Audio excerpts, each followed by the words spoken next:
జగన్మోహన్ రెడ్డి గారికి మళ్ళీ మరొక పరీక్ష ఏంటి అంటే ఈ నెల 24వ తేదీ నుంచి అసెంబ్లీ బడ్జెట్ సమావేశాలు ప్రారంభం కాబోతున్నాయి అనేది ప్రాథమికంగా అందుతున్న ఒక సమాచారం. ఇంకా షెడ్యూల్ అయితే ఖరారు కాలేదు కానీ 24వ తేదీ నుంచి అసెంబ్లీ సమావేశాలు నిర్వహించే ఆలోచన అయితే రాష్ట్ర ప్రభుత్వం చేస్తోంది.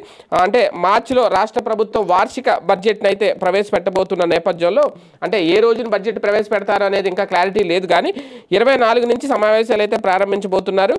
అయితే ఎన్ని రోజులు సమావేశాలు నిర్వహించాలి, ఏ బిల్లుల్ని ఈసారి సభ ముందుకు తీసుకురావాలి, వీటన్నిటి మీద అయితే కసరత్తు నడుస్తోంది. అలాగే బడ్జెట్ని ఏ తేదీని ప్రవేశపెట్టాలి అనేది కూడా ప్రధానంగా అలాగే శాసనసభ వ్యవహారాల సలహా మండలిలో కూడా చర్చించి దీనికి సంబంధించి తుది నిర్ణయం తీసుకోబోతోంది. అయితే సమావేశాలు అయితే జరుగుతాయి. బడ్జెట్ సమావేశాలు అయితే ఫిబ్రవరి నెలాఖరులో అవి మార్చి వరకు కంటిన్యూ అవుతాయి. అది మార్చిలో ఎప్పటి వరకు కంటిన్యూ అవుతాయి అనేది ఇంకా తెలియాల్సి ఉంది. 24 నుంచి స్టార్ట్ అవుతాయి, లేదంటే ఆ డేట్ పోస్ట్ పోన్ అవుతుంది.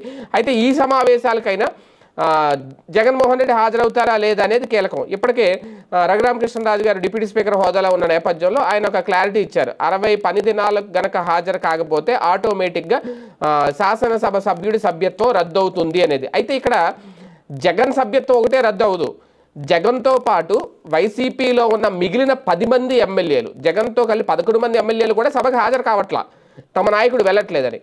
ఇలాంటి నేపథ్యంలో మొత్తం అందరి సభ్యత్వాలు రద్దవుతాయా? అదే కనుక జరిగితే సభ్యత్వం రద్దయితే వాట్ నెక్స్ట్, ఏం జరుగుద్ది అనేది, మళ్ళీ ఎన్నికలు పెడతారా, మళ్ళీ ఎన్నికలు నిర్వహిస్తారా ఈ 11 నియోజకవర్గాల్లో అనేది కూడా ఇక్కడ చాలా కీలకం. లేదు ఆయన 11 మంది వెళ్ళి సంతకాలు పెట్టి వచ్చేస్తారా, ఈ 60 పని దినాల్లో అటెండెన్స్ వేయించుకుని మాత్రం వచ్చేస్తారా? అలాగైతే చేయొచ్చు అంట.